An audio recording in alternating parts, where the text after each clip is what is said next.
नमस्कार दोस्तों, मैं मनोज आप लोगों का फिर स्वागत करता हूं अपने channel Manoj Das review and fun में। और आशा करता हूं मेरी जो वीडियोस हैं आप लोगों को काफ़ी एजुकेशनल और मज़ेदार लगी होंगी। और आज का वीडियो बहुत ज़्यादा मज़ेदार होने वाला है और एजुकेशनल भी है, क्योंकि आज का जो सब्जेक्ट है वो मेरा नालंदा विश्वविद्यालय यानी नालंदा इंटरनेशनल यूनिवर्सिटी के ऊपर में है। और इसके जो बहुत सारे फैक्ट्स हैं वो मैं आप लोगों के सामने आज रखना चाहता हूं, तो वीडियो को लास्ट तक देखें और इसका पूरा मज़ा उठाएं। जैसे कि आपको बताऊं, मैं नालंदा विश्वविद्यालय जो है वो तत्कालीन बिहार राज्य के में स्थित होता है। और ये नालंदा का जो डिस्ट्रिक्ट है, अभी फ़िलहाल ये डिस्ट्रिक्ट घोषित कर दिया गया है, पहले यहाँ पे नालंदा यूनिवर्सिटी हुआ करती थी, यहाँ पे आती है। और ये पटना से तकरीबन 95 किलोमीटर दूर में स्थित है। तिब्बतन और चाइनीज़ जो मॉन्क्स थे, बुद्धिस्ट मॉन्क, उनके अनुसार, उनके ग्रंथों के अनुसार, उनके बुक्स में, किताबों में जो तथ्य पाए गए हैं उनके अनुसार सेकेंड और थर्ड सेंचुरी के अंतर्गत बुद्धिस्ट मॉन्क्स भारत में, बिहार में जो नालंदा विश्वविद्यालय वहाँ पे आया करते थे और शिक्षा ग्रहण किया करते थे। उसके तत्पश्चात तीसरी से चौथी शताब्दी के दौरान मगध साम्राज्य और मौर्य साम्राज्य का स्थापना हुआ, और जिसके संरक्षण में ये नालंदा विश्वविद्यालय आया। और उन्होंने इस विश्वविद्यालय की शिक्षा प्रणाली को और आगे बढ़ाया। बहुत सारे बुद्धिस्ट मॉन्क्स के मोनेस्ट्रीज़ का निर्माण कराया गया। 5वें और 6ठे शताब्दी में हमारे भारत में गुप्त साम्राज्य का साम्राज्य स्थापित हुआ और उनके अंतर्गत ये नालंदा विश्वविद्यालय की कार्यप्रणाली आई। उन्होंने इस कार्यप्रणाली को बहुत अच्छे से निभाया और आगे लेते गए। बहुत सारे स्तूपों और मोनेस्ट्रीज़ का निर्माण हुआ, जिससे कि जो स्टूडेंट्स थे, जो शिक्षा लेने आते थे, उनको भी बहुत मदद मिला करती थी। उसके बाद तत्पश्चात 7वें शताब्दी में, 7th सेंचुरी में, राजा हर्षवर्धन का शासन साम्राज्य स्थापित हुआ और उन्होंने भी इस प्रणाली को आगे बढ़ाया और नालंदा विश्वविद्यालय के निर्माण और उसके विकास में बहुत सारा सहयोग दिया।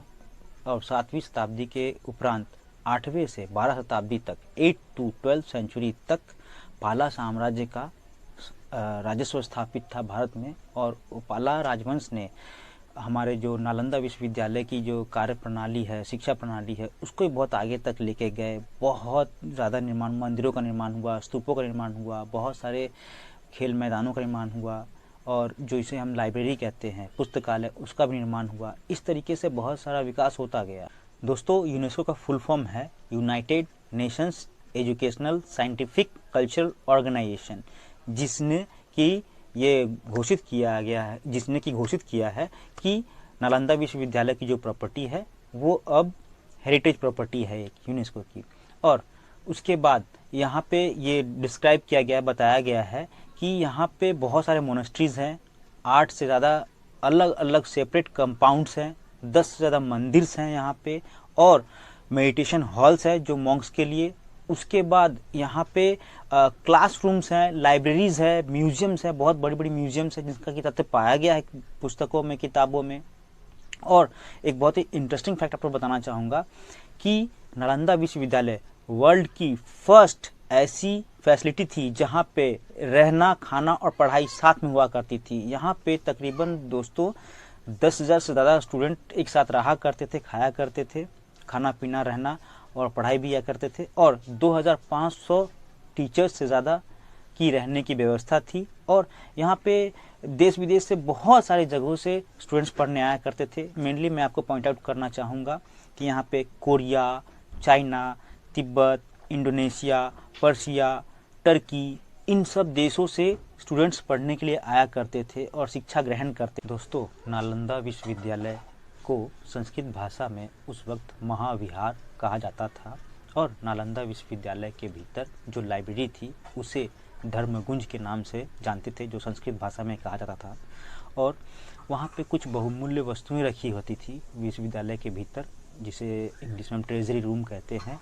उसे रत्न सागर का नाम दिया गया था, संस्कृत भाषा में इसे रत्न सागर कहा जाता था।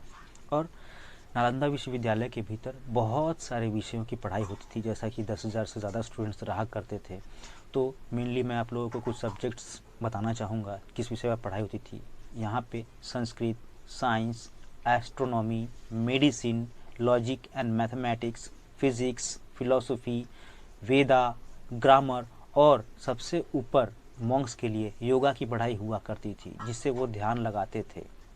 और कहा जाता है ऐसा कि जो 13वीं शताब्दी थी, उस वक्त हमारे देश के बिहार राज्य में एक राजा का शासन था। उनका नाम था मोहम्मद बिन बख्तियार खिलजी। उनके आदेश पर ये नालंदा विश्वविद्यालय को बर्बाद और आग लगाने का काम किया गया।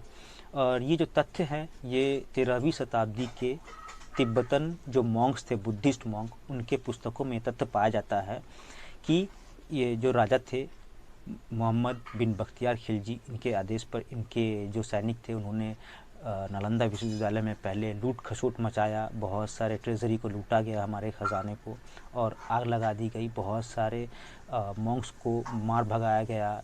बहुत जिन्होंने प्रोटेस्ट किया उनको जला दिया गया। कत्लो आम मचाया गया। फ्रेंड्स, जब अंग्रेज़ शासन हमारे भारत पे शासन कर रही थी, उस दौरान एक अंग्रेज़ सर्वेयर जिनका नाम था मिस्टर फ्रांसिस बुचमैन हैमिल्टन, वो बिहार के नालंदा डिस्ट्रिक्ट ज़िले में घूमने गए थे। उन्होंने वहाँ पे पाया कि यहाँ पे सच में एक महाविश्वविद्यालय हुआ करती थी, जिसके कि अवशेष उन्होंने ढूंढे, खोजे, और उन्होंने ये फैक्ट्स अपने बुक्स में रिकॉर्ड की और अपने साथ वो इंग्लैंड ले गए और ये बात वहाँ पे रखी।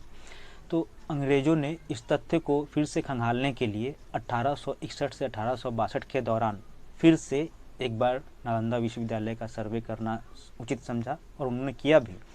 करने के बाद ये पाया कि यहाँ पे सच में दुनिया की सबसे बड़ी international university, Nalanda international university हुआ करती थी, जो कि उन्होंने उसकी खुदाई की, कुछ तथ्य मिले, कुछ ट्रेजरी भी उनको मिले, कुछ पुस्तकें जली हुई उनको मिली।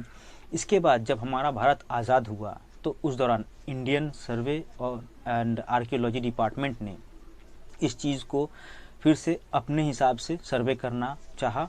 तो उन्होंने क्या किया, 1974 से लेकर के 1982 तक डिटेल्स में नालंदा विश्वविद्यालय जिस जगह पे थी वहाँ उसका सर्वे किया, खुदाई की गई, और बहुत सारे तथ्य प्रमाण हम लोगों को ऐसे मिले। पुराने मॉन्क्स के बुक्स और तिब्बतन के बुक्स और हमारे जो संस्कृत भाषा के बहुत सारे बहुमूल्य किताबें, मूर्तियाँ और निशानियाँ ऐसी मिली, जिनसे तथ्य प्रमाणित होता है कि उस वक्त नालंदा विश्वविद्यालय का कद काठी क्या था, वो कितना विराट, कितना महान था। ऐसा कहा जाता है कि जो चाइनीज़ महान बुद्धिस्ट मॉन्क्स थे, चाइनीज़ मॉन्क्स बुद्धिस्ट के गुरु, उनका नाम था ज़ुआनज़ैंग और यीजिंग। तो मिस्टर ज़ुआनज़ैंग जो थे, अपने साथ संस्कृत के 657 पुस्तकें ले गए थे, जो कि वहाँ पे धरोहर के रूप में रखी हुई है। और मिस्टर यीजिंग वो भी अपने साथ 400 पुस्तकें लेकर गए थे, संस्कृत पुस्तकें, जिसमें कि यहाँ के शिक्षा, कल्चर और हमारे पूरे देश के बारे में, राजाओं के बारे में विस्तार से वर्णन किया गया है। तो ये सारे तथ्य वहाँ पे भी मिलते हैं। और ऐसा कहा जाता है कि जो पुस्तकें 7वीं शताब्दी 7th सेंचुरी और 8वीं सेंचुरी के दौरान ले जाया गया, उन्हीं सब बुक्स के आधार पर वर्ल्ड को भी ये मालूम चला कि हमारे नालंदा विश्वविद्यालय में क्या क्या खासियतें थी, क्या क्या पढ़ाया जाता था और कैसे वहाँ का रखरखाव था, कितने स्टूडेंट्स पढ़ा करते थे। ये सारी जो तथ्य हैं वो उन पुस्तकों से ही प्राप्त होती है। और हमारे जो राष्ट्रपति थे मिस्टर APJ अब्दुल कलाम, उन्होंने जब वहाँ का दौरा किया था तो उन्होंने ही ये बात आगे रखी थी कि हमें नालंदा विश्वविद्यालय को, जो कि इतिहास के पन्नों में सुनहरे अक्षरों में लिखा हुआ है, क्यों ना उसको वापस से रीस्टोर कराया जाए, उसे दोबारा स्टार्ट कराया जाए। तो इस प्रस्ताव को भारत सरकार ने माना और उन्हें अच्छा भी लगा। कुछ संस्थाएं भी आगे आई और 2006 के बाद से कहा जाता है कि इसका पुनर्निर्माण का काम चालू हुआ है। और ये लगभग हम उम्मीद करते हैं 2022 और 23 के दौरान ये स्टार्ट भी हो जाएगी और फिर से यहाँ पे पढ़ाई लिखाई सब शुरू किया जाएगा और कुछ मॉडर्न साइंस और मॉडर्न पढ़ाई भी इसमें की जाएगी। और आशा करता हूँ मेरा ये जो वीडियो है नालंदा विश्वविद्यालय के ऊपर में आप लोगों को अच्छा लगा होगा, क्योंकि दोस्तों मैं आपको बताना चाहूँगा, जो मैं इन्फॉर्मेशन जानकारी आप लोगों को देता हूँ उसके लिए बहुत मेहनत करनी पड़ती है। तो आशा करता हूँ, उम्मीद करता हूँ कि वीडियो अच्छा लगने के बाद आप ज़रूर से जम के एक लाइक और सब्सक्राइब ज़रूर करेंगे, क्योंकि दोस्तों अगर आप सब्सक्राइब करोगे तो मैं इसके बाद भी जितने भी वीडियोज़ बनाऊँगा आप तक वो नोटिफिकेशन सबसे पहले जाएगी और आप वो एजुकेशनल और मज़ेदार वीडियोज़ देख पाएंगे और आप लोगों का सपोर्ट और समर्थन इसी तरह चाहूँगा। नमस्कार, धन्यवाद। मैं मनोज दास।